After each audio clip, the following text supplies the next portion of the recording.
You have got to care. You've got to care. When you care, your people will run through a wall for you. When they know that you really care for them, and I don't mean a fake caring. I think it's the 10 leadership tips from Coach Dean Smith. Number 4 is that to be successful as any leader in any profession is you've got to care for your people. And they have to know that you care. And you can't fake it because they will know that you're faking. They got to know that you legitimately care for them. When you do that, then they will follow you anywhere. The same as in the military. The troops that I leave in the military, they will go to war with me because they know I'll be out there in front with them and I care about them, that I will take care of them, that I'll do everything I can to protect them. And as a coach, that's what you got to do too. You got to let these young men and women know that you really care for them and it's a legitimate caring. And in my profession, over the years, it's been taboo that you did not say, I have a problem. It was that if you said, I saw something that just bothered me, or I shot and killed somebody and it bothers me, or I got shot and it bothers me, you never could talk about it. It was like, buck up, go on, do your job. If you said that you had a problem, then you were weak. You were looked at as being weak.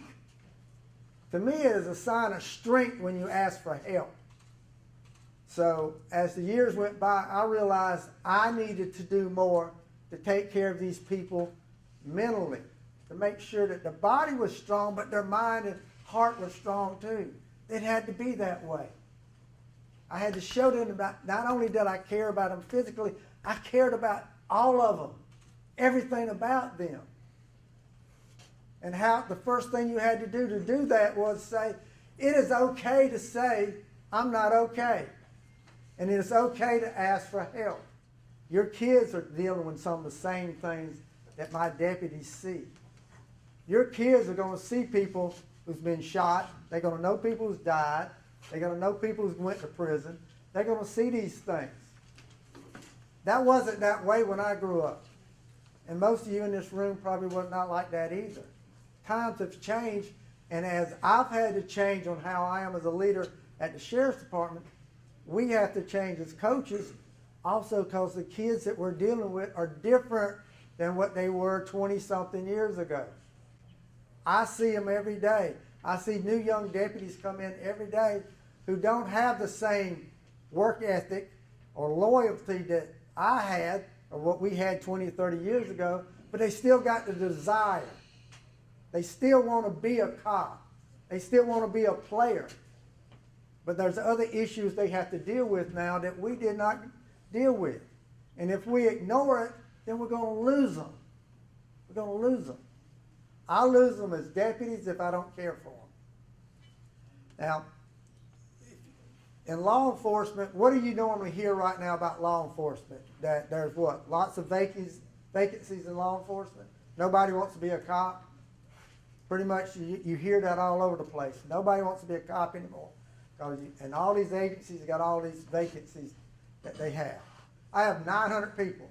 I have 0 openings. And I'm not standing here bragging. We have no openings.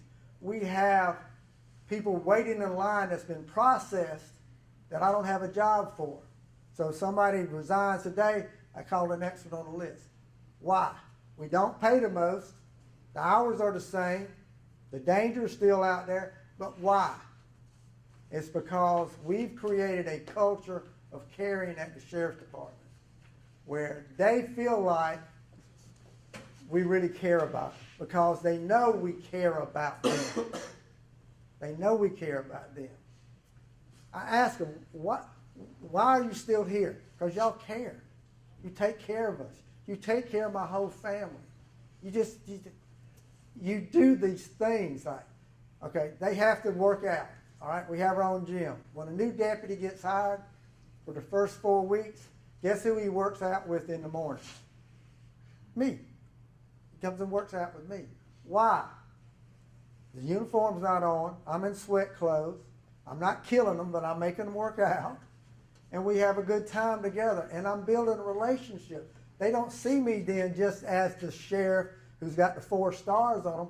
They see me as somebody who puts my pants on just like they do. I'm in there sweating. I'm in there hurting just like they are. It gives me that opportunity to build a relationship with these young deputies. So when they come in and they work, they know who I am. With 900 people, my biggest problem is having personal contact with all my deputies.